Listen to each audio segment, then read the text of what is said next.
We are honored to have with us Mr. Paul Singh, our dedicated boarding in charge, who has been a pillar of support for our boarders here at Goethals Memorial School. With 14 years of service at Goethals, Mr. Singh has not only managed the boarding but has become a trusted mentor, guide, and friend to countless students. His warm personality and commitment to the well-being of our boarders truly makes him an invaluable part of the Goethals family. Welcome to Goethals Studio, sir. Thank you for joining us. Thank you, Shubham. What made you choose Goethals over other schools? Actually, when I was there in Dum Dum, working there, and then there was an offer that I got here. There was Brother Edwin. At that point of time, I believe Mr. Fernandez was retiring, close to the retirement. Yes, that was a bit of a thinking that it's far a bit away from home. But the matter is, once I heard that, yes, it is another Christian Brothers school, so immediately I said yes. So, yeah, and given the choice, if there is any choice, over Goethals, yeah, I doubt there will be any two minds of it. Straight away, because it's a Christian Brothers school, and since I have been there in the Christian Brothers school studying, so I believe there's no choice. So straight away, yes, to Goethals. That's great, sir.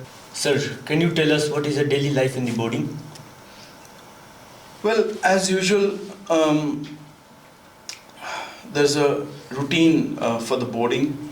The boarders, morning, they get up, they get ready, they have their tuition class or mentoring class, followed by the classes. Then after class, there is extracurricular activities, games of different games which they have. Okay, the coaches are there, football, basketball, and they have a choice, whichever game they want to choose. So, and then there are different tournaments coming up. So basically, in the evening, they're all in the games. And then, of course, they have washers, the baths, and again, there is a little bit of time for snacks, and then they get back to studies again. Of course, dinner, after dinner, they have a recreation time, or we say library reading. And then that's how the day ends. Of course, there are various activities throughout the schooling calendar. And yeah, basically that. And then of course, Saturday, Sunday, they have half day and then they are free a bit. Games are on.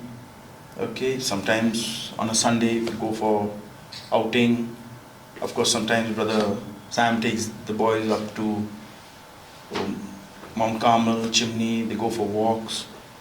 Yeah, there are various activities that goes on. Yeah, that's how the life is in the boarding. Sir, how do you deal with disciplinary issues? Well, yes. Yeah, them staying away from home. Well, you have to make this place far away from home. Make them home. Make it homely. And basically, yes, there will be discipline here and there, but you talk, you sit down, you explain what is right, what is wrong. Of course, we have in-house counseling as well if some things get serious a bit. And then you bring it to principal, you inform the principal what is going wrong. But so far, yes, there will be a little bit here and there, but then basically when you talk to them and interact, yeah, they do listen. It's not that they don't.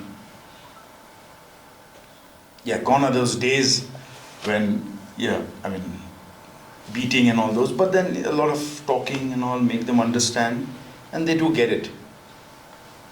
This must have been hard, sir.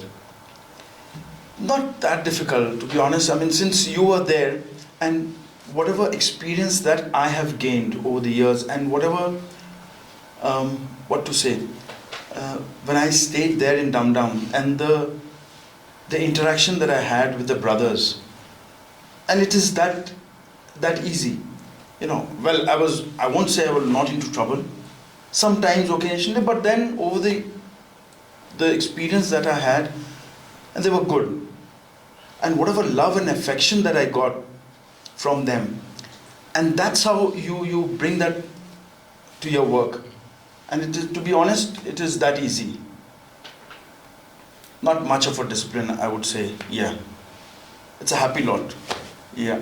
So what differences have you noticed in the students' attitude or needs after COVID? Oh yeah, that COVID period was really, it was really challenging.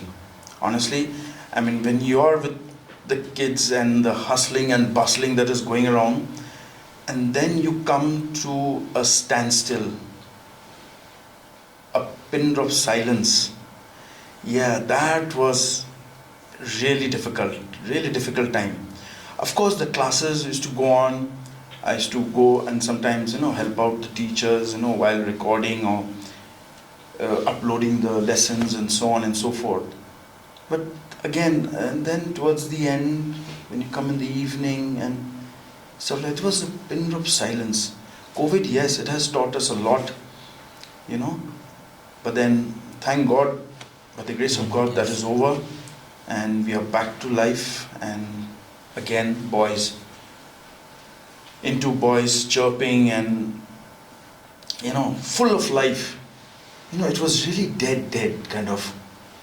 Of course, the other things were going around, other life was coming into effect, the global warming and so on and so forth, all those were shut down. But yes, life without the kids in school, it was, of course, for everybody, I believe, all the teachers, they were just like mechanically uploading the lessons, and of course Zoom classes were on, yes. High and by, and all those were on. You were in touch, but the physical presence when they are here, and really when you're dealing with them, yes, that is something different. That experience is totally different. Yes, sir. So, and then after COVID, when the boys came back, what we noticed was, they were more inclined towards phones. Of course, that everybody got glued into phones, and the teachers were all into laptop and uploading lessons. Who were not into it, they had to learn to, get into it. And yes. And the boys were, more prone to the phone. They were kind of addicted. And also, over the years, now after COVID, the admissions that were coming in, and most of the parents had the same thing to say, that my child is into too much of phones and laptop, and he would not get into no food, not eating, and power increase, no spectacles, all those stuff, and no discipline. They were eating and just sitting at home. So those were the stuff after COVID, of course, which you need every time for studies, time for games, which all these things are required. But they were more glued into it. So that was the thing. But now it is coming back to normal slowly and steadily. It is not that, using phone, good and bad, both, because you don't know what they will be, surfing to the net and so on and so forth. And then that came a point where a lot of our boys, when they came back from home, and they were carrying not one phone, but two.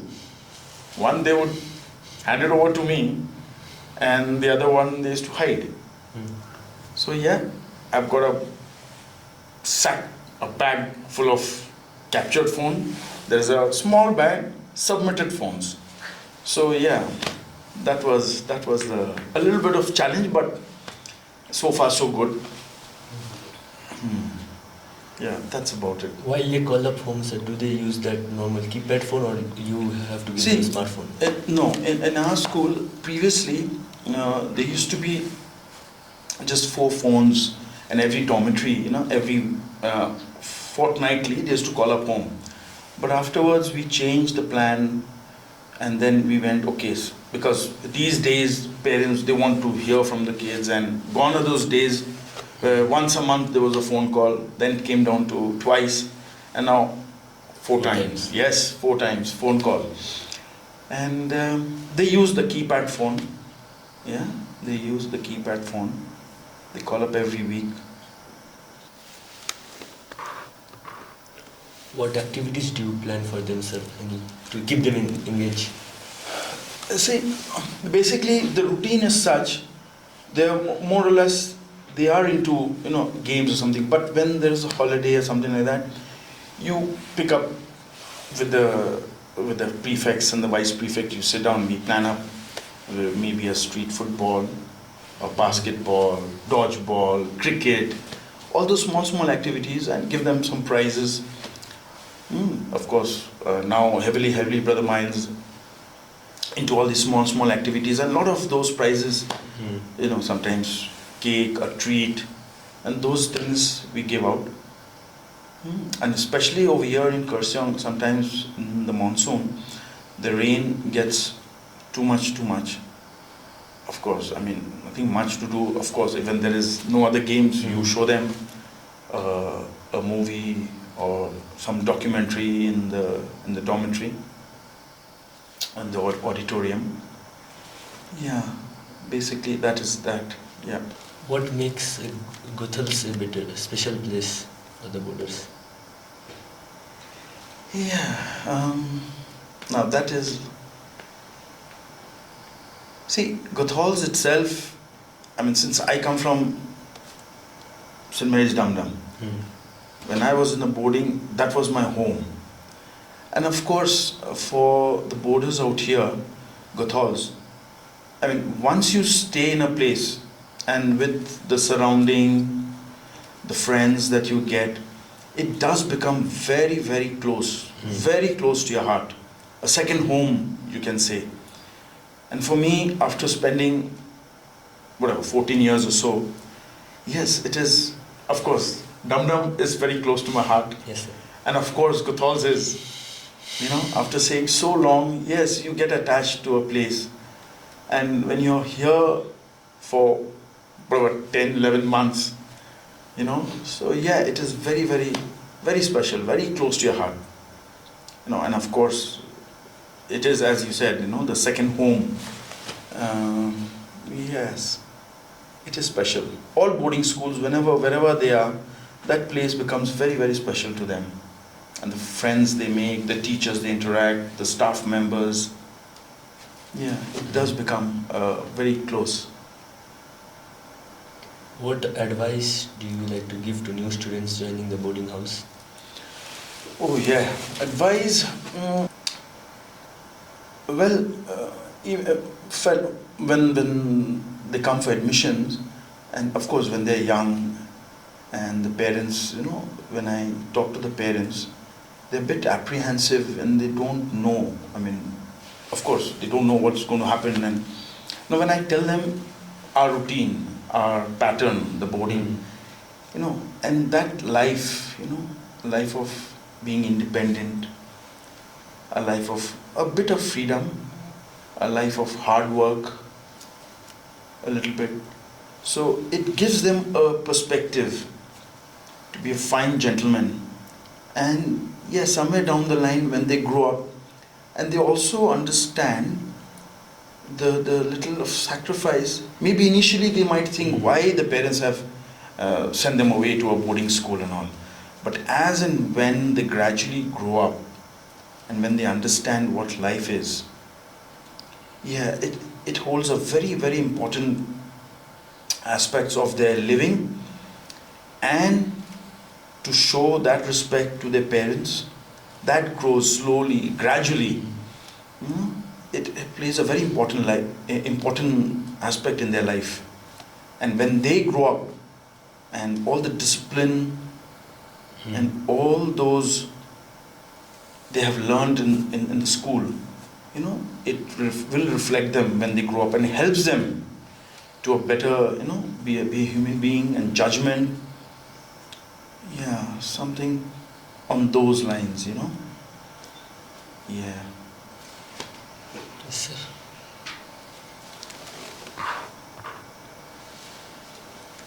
So looking back, what are you most proud of? Looking back, most proud of, I'm really proud that, yeah, my parents have sent me to St. Mary's Dum Dum. I'm really proud. And I'm also proud that with the guidance of the brothers, the Christian brothers who looked after us, and the values, the discipline, all those things that have been taught, it is very, very, very close to my heart. And and I try to, give them what I have received.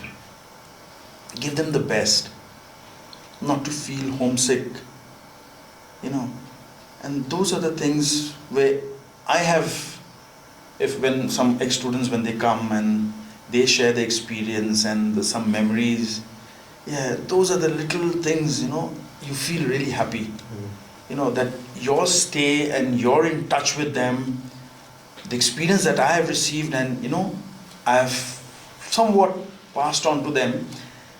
And those, when they remind me of something, advice and all given to them, yeah, those are the things that make you proud. Really, I feel very excited when I hear them. Yeah, those are the small things I'm really proud of. Yes, sir. Thank you, sir, for joining our Goethals Studio. Thank you, Shubham, for inviting me. It was a really good experience, something new, which I haven't come across before, like, chatting like this. But yes, a lot of things you can share also. Thank you very much for having me on the show. Please do not share to like, share and subscribe.